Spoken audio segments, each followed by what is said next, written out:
So, ayan guys, nandito na tayo sa ating, andito na tayo sa ating mental block. Tuloy ako. Kasi nakita kong putigo dito eh.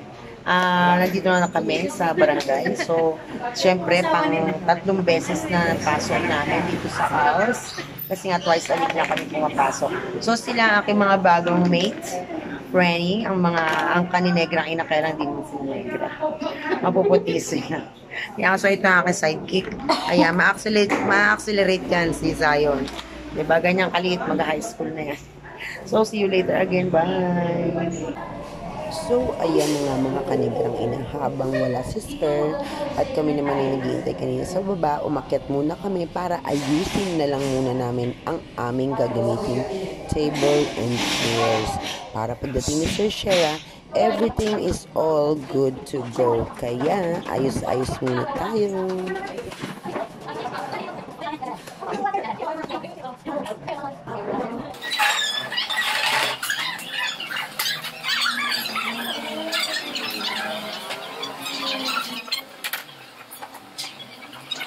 So, ayan, tahimik na tahimik ang lahat dahil ayaw na ayaw ni Sir Shera ang mga talkative.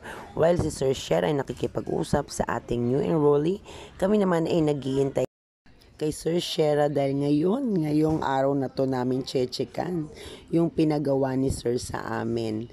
'Di ba? Makikita natin. I'm so excited dahil nung sinasagutan ko yon, excited na excited ako. At ayan na nga po, kinabit na ni Sir ang mga correct answer sa aming chechekan. So, be ready.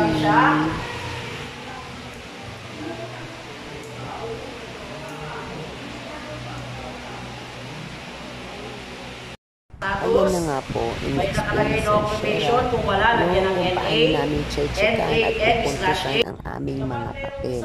Kasi, meron siyang dun sa meron kaming ginawa na may paragraph, so may points, iba-ibang points. Kung isang paragraph, 1 point, kung dalawa, 2 points, yun po. So, tinuturo ni Sir yun para siguradong okay.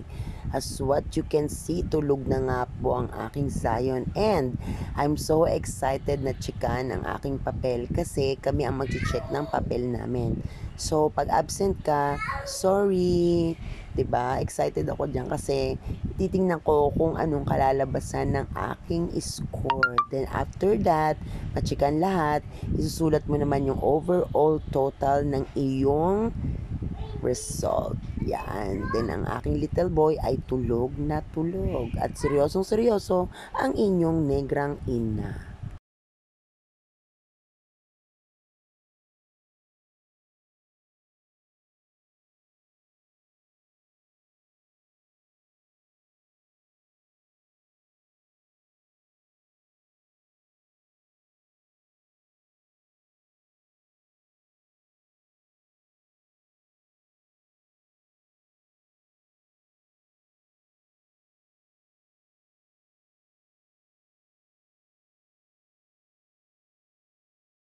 So, ayan na nga po mga kanegrang ina.